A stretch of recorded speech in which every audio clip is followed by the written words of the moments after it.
کے نام توقیفی ہیں، کلام الہی اور پیارے نبی صلی اللہ علیہ وسلم کی احادیث میں بیان کردہ نام ہی اللہ کے نام ہے۔ قبر پرستوں کے ایک وکیل آصف جلالی صاحب اس بات پر مصر ہیں کہ فارسی کا ایک لفظ خدا، فارسی زبان کا یہ نام اللہ کے ناموں میں سے اللہ کا نام ہے۔ ان کے اپنے قبر پرست حلقے کے اندر یہ بحث شروع ہوئی کہ اس نام کا اصل معنی کیا ہے۔ جلالی صاحب نے جب مناظرے کا چیلنج کیا پیر افضل قادری کو، تو مناظرے کا چیلنج قبول کرتے ہوئے پیر افضل قادری صاحب کہنے لگے، میں یہ بتانا چاہتا ہوں کہ یہ خدا کا لفظ جو ہے یہ الہ کے لیے بھی آتا ہے۔ یہ میرے سامنے فیروز اللغات پڑی ہوئی ہے، اس کا معنی مالک بھی ہوتا ہے، آقا بھی اور حاکم بھی۔ تو جب الہ کا لفظ جو ہے اس کے لیے خدا ہو تو پھر الہ کے معنی میں ہوتا ہے، جب بندوں کے لیے ہو تو پھر آقا اور حاکم کے معنی میں ہوتا ہے۔ جیسے علی کا لفظ جو ہے اللہ کے لیے بھی آتا ہے، علی شیر خدا بھی علی ہیں، اور ہم اپنے بیٹوں کا نام بھی علی رکھ سکتے ہیں۔ داتا اللہ بھی ہے، اور داتا حضرت داتا گنج بخش بھی ہیں۔ یہ بحث قبر پرستوں میں چھڑی کہ جب کوئی لفظ ایک ہی معنی کے لیے وضع کیا گیا ہو تو وہاں نیت کا اعتبار نہیں ہوگا۔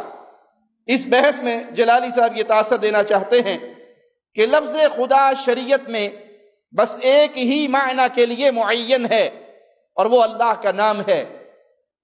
افضل قادری کو جواب دیتے ہوئے جلالی کہتا ہے، یہ جو ہے نا بات کلپ میں تم نے سنی کہ لفظ خدا اللہ کے بارے میں اور مطلب ہوگا، بندے کے بارے میں حاکم کا معنی لے لو، تو یہ وہاں ہوتا ہے جہاں دو معنی ہوں، شریعت میں، فیروز اللغات میں نہیں، شریعت میں جہاں دو معنی ہوں وہاں یہ ہے، اور جہاں ایک معنی معین ہے جیسے لفظ اللہ کا، تو وہاں کوئی کسی کو اللہ کہہ کے کہ نہیں میرا اس سے یہ مراد تھا حاکم، تو نہیں مانا جائے گا۔ ایسے ہی لفظ خدا کا کوئی دوسرا معنی قائل کہتا رہے نہیں مانا جائے گا۔ لفظ خدا اللہ کا نام ہے۔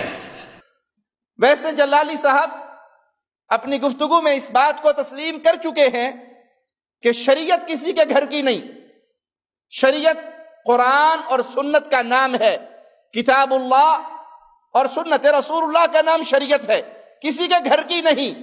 تو ہم عرض کریں گے آپ کے تسلیم کرنے کے ان جملوں کو آپ نے اپنی زبان سے ادا کیا، آپ نے تسلیم کیا، تو ہم آپ کو بھولا ہوا سبق یاد کروائیں گے۔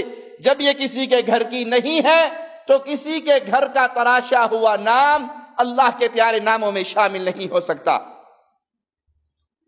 پہلے تو اس لفظ خدا کو شریعت سے ثابت کرے، پھر آپ یہ ثابت کرنا کہ اس کے دو معنی ہیں یا ایک معنی ہے، معنی معین ہے یا نہیں۔ پہلے تو یہی ادھار آپ کی گردن پہ قیامت کی صبح تک باقی رہے گا کہ لفظ خدا اللہ کا نام ہے، اللہ کے ناموں میں سے ایک نام ہے، تو یہ شریعت سے ثابت کر دیجئے۔ جلالی صاحب کہتے ہیں ہم نے تو کوئی فیروز اللغات کا تو حوالہ نہیں دینا، یعنی جس مولوی فیروز کا پتہ ہی کوئی اس کا عقیدہ کیا تھا۔ تو معلوم ہوتا ہے کہ یہ مولوی صاحب جب حوالہ دیتے ہیں لغت کی کسی کتاب کا بھی تو اس میں پہلے یہ چیک کر لیتے ہیں کہ اس صاحب کتاب کے عقائد کیا تھے، تبھی ان کے پیش کردہ معانی کو بیان کرتے ہیں، وگرنہ دوسروں پہ طنز کرنے کا فائدہ نہیں۔ آئیے ہم آپ کے سامنے جلالی صاحب کا ایک اور کلپ آپ کو سنواتے ہیں۔ یہ کسوری ہے، اس کے اندر فارسی سے اردو میں ترجمہ کرتے ہوئے انہوں نے تحقیقات بیان کی، اور ان تحقیقات کے لحاظ سے لفظ خدا کا جب یہ لفظ مطلق ہوتا ہے تو سوائے ذات باری تعالیٰ کے دوسرے پر اطلاق نہیں کرتے۔ جلالی صاحب نے یہ پڑھا اسی لغات کشوری کا، اور دیانت بھی دیکھیے کہ بچ بچ کے مطلب کی عبارت نکالی اور وہ سنا دی۔ آئیے ہم آپ کو اسی کتاب سے جو جلالی نے خود پیش کی ہے، اسی کتاب سے اس لفظ خدا کے بارے میں مزید آپ کو سناتے ہیں۔ اس میں لکھا ہے کہ خدا مالک، صاحب، خود آنے والا۔ اس صورت میں یہ لفظ مرکب ہے، کلمہ خود اور کلمہ آ، خدا، خود آ، ان دو کلمات کا مرکب ہے۔ اس لیے حق تعالیٰ اپنے ظہور میں کسی کا محتاج نہیں۔ جب یہ لفظ مطلق ہوتا ہے تو سوائے ذات باری تعالیٰ کے دوسرے پہ اطلاق نہیں کرتے، مگر جس صورت میں یہ مضاف ہو کسی چیز کی طرف، جیسے قد خدا، دے خدا، اس لغات کشوری کی تحقیق سے بھی واضح ہوا کہ لفظ خدا کا معنی مالک بھی ہے، صاحب بھی ہے، خود سے ظہور میں آنے والا بھی۔ اور مالک کے معنی میں اگر اللہ تعالیٰ کو کہا جائے تو بے شک اللہ ہی مالک ہے، لیکن یہ اللہ کا نام نہیں، اللہ مالک ہے۔